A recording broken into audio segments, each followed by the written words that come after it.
So in Catholic theology, sometimes we'll talk about the Christian in a state of grace atoning for their sins, offering God a sacrifice for sin in some sense. Like you can at least make reparations to God in a sense. And I know this seems very strange to most Protestants. Um, and just obviously biblically, there would be some questions like, what do you mean by that? Um, in one sense, though, when we personalize God uh, to such a degree that He's not some abstract, infinite principle of all these attributes, this perfect and static principle, but rather a person. He's more personal than us. He has more personality than us. He's more free and spontaneous and personal than we are.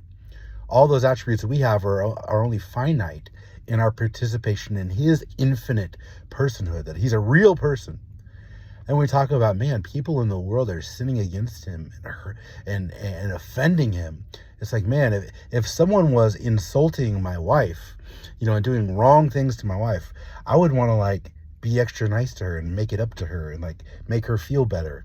And so oftentimes in Catholic spirituality, when it comes to like this idea of like offering God a sacrifice to make reparations to God for the sin in the world, it does seem to be coming, at least in like the spirituality of our saints, from this kind of like deeply personal love for God, where it's like somebody's offending God, I want to make God feel better. I want to do something for God to make this up because they're offending God, so I'm going to do something nice for Him. I'm going to offer Him the sacrifice. Now, there are problems with that theologically, obviously. God is infinitely content and infinitely blissful, regardless of how much people are offending Him. There's nothing you could do to make Him feel better. But I think when you put it in that context, you can kind of understand why a saint with a deep affection for God, a deep childlike affection for God, where He's deeply personal, would feel like, yeah, I want to do something to make it up to God when other people are offending Him, just like the way I would want to make my wife feel better when people are insulting her and making her feel bad. But is there, apart from just this like childlike personalization of God, where we want to kind of make it up to God when other people hurt Him or offend Him, is there actually some like real theological, like orthodox, like true theological sense in which kind of we can do this? And would that be an explanation for what Catholic theology talks about when it talks about like offering a sacrifice to God as a Christian in a state of grace to kind of like make amends and repair the relationship, to even in a sense kind of like atone for sin? Well, how does sacrifice work in general?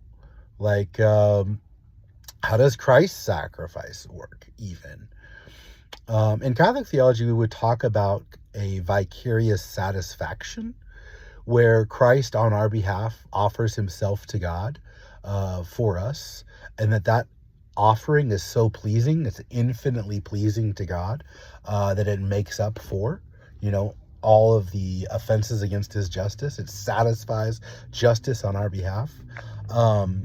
Some folks like an Eric Ibarra will say that there is like a negative element. There is kind of like a negative imputation of sin to Christ as well. And that's fine. But the primary thing in Catholic theology, what we're normally talking about, is this positive offering to God that sort of makes up for the sins of the world.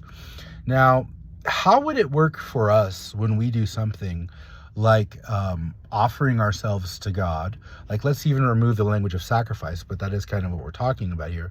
Like in Christian theology, when you talk about, even in Protestant Christian theology, when you talk about a Christian offering a sacrifice to God in a sense, which Protestants can talk about that in a sense, it's like you offer the sacrifice of praise, or you fast.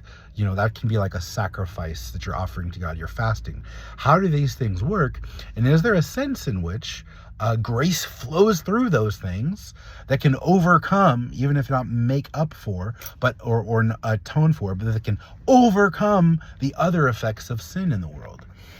Yeah, absolutely. That is how that happens. If my brother is engaged in some sin, some lust, some unbelief, and I fast and I pray for a week, that offering, that getting close to God, that presenting myself to God, is a channel through which grace can flow and overcome my brother's sin and cause the conversion of my brother. That's how you can fast for someone's conversion, and then God, through your fasting, will convert them. It's because your here I want to use the language of sacrificial offering. I know that that is going to be contentious language because that's sort of the point I'm trying to make.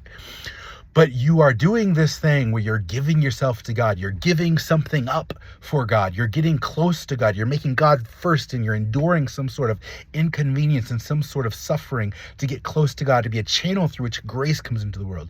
And why do you want that grace to come into the world? To overcome the sin in the world, to be something that kind of, in a sense, atones for my brother's sin, because my brother is sinning and he's unbelieving.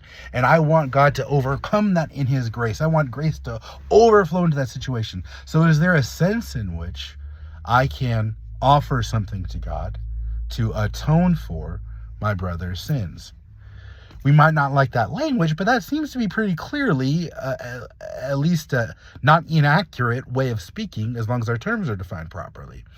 So anyway, this isn't a subject I've done a ton of study in. These are just some preliminary thoughts about how to kind of bridge the gap here when we're talking about sacrifice and like a system of merit in Catholic theology, and how that might be compatible with Protestant theology.